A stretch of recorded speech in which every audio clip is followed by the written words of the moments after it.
Blue Lock's training system isn't just brutal, it's straight up psychological warfare disguised as football coaching. And if any real football academy tried this stuff, they'd be shut down faster than you can say ego development. While actual football clubs focus on things like nutrition and proper rest, Blue Lock throws teenagers into prison cells and tells them to destroy each other's dreams or die trying. The training starts with basics, and by basics, I mean locking 300 strikers in a building and telling them only one will survive. No pressure, right? Real football academies have sports psychologists to help players deal with stress. Blue Lock has Ego, a guy who literally tells kids their entire existence is worthless unless they become the world's best striker. That's not building confidence, that's speedrunning trauma. Take their physical training. Normal football clubs gradually build up players' stamina and strength. They have recovery periods, proper nutrition plans, and medical staff on standby. Blue Lock, they throw kids into death matches until they can barely stand, then demand they play another one. No rest, no recovery, just constant physical and mental abuse masked as training. Their idea of a rest day is probably just getting beaten up slightly less than usual. The psychological warfare is even worse. These kids aren't just competing, they're being forced to completely destroy each other's self-worth. Every match isn't just about scoring goals, it's about proving you deserve to exist more than your opponent. Real academies build team spirit and cooperation. Blue Lock turns every interaction into a battle for survival. They're not creating footballers, they're manufacturing psychological weapons with a decent shot on goal. Real football development is about balance. Technical skills, tactical understanding, physical fitness, and mental strength, all carefully developed over time. Blue Lock skips all that and goes straight for become a monster or get out. They don't care about proper form or technique unless it helps you dominate your opponent. Their training menu probably just says survive written in blood. And let's talk about their special training methods. Actual clubs use data analysis and video review to improve player performance. Blue Lock uses weapon-grade manipulation tactics to break down their players' personalities and rebuild them as ego-driven psychopaths.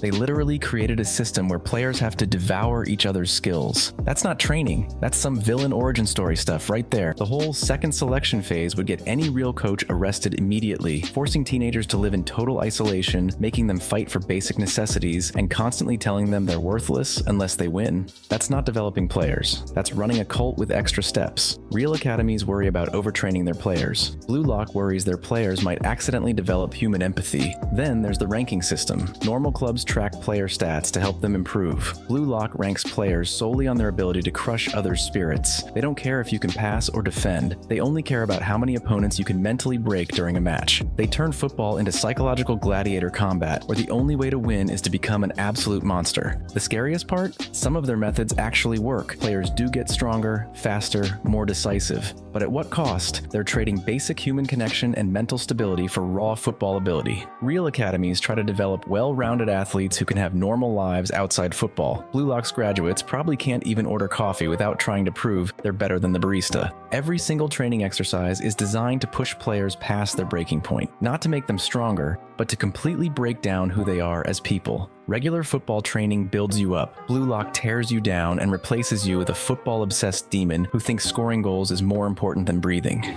The weapons training is particularly insane. Normal clubs might work on using different parts of your foot to control the ball. Blue Lock teaches you to turn basic football skills into actual weapons. They're not developing strikers. They're creating football mercenaries who treat every match like a war zone. Their training manual probably has more in common with military psychological operations than sports science. And don't even get me started on their match simulation system. Regular clubs create realistic game scenarios to prepare players. Blue Lock throws them into actual life or death situations where losing means your entire future is destroyed. They've somehow managed to make football more stressful than actual warfare. Their idea of match preparation is traumatizing players so badly that actual matches feel relaxing in comparison. The reality is, this kind of training would absolutely destroy real football players, not just physically, but mentally and emotionally. Real player development is about sustainable growth and long-term success. Blue Lock's system is about creating unstoppable football machines who probably need decades of therapy. They're not building athletes. They're conducting the world's most intense psychological experiment with a football theme. But that's exactly what makes Blue Lock so fascinating to watch. It takes every single aspect of football training and cranks it up to psychotic levels. Regular training builds athletes. Blue Lock builds monsters who happen to be really good at scoring goals. The craziest part? In their world, it actually works. But in reality, anyone trying these methods would end up in jail or you're running the most successful cult in history. No real football academy would ever try this stuff because it's completely insane. But watching these fictional players survive this absolute madness, that's pure entertainment gold. Just remember, if your football coach starts talking about ego development and installing prison cells, maybe find a different club.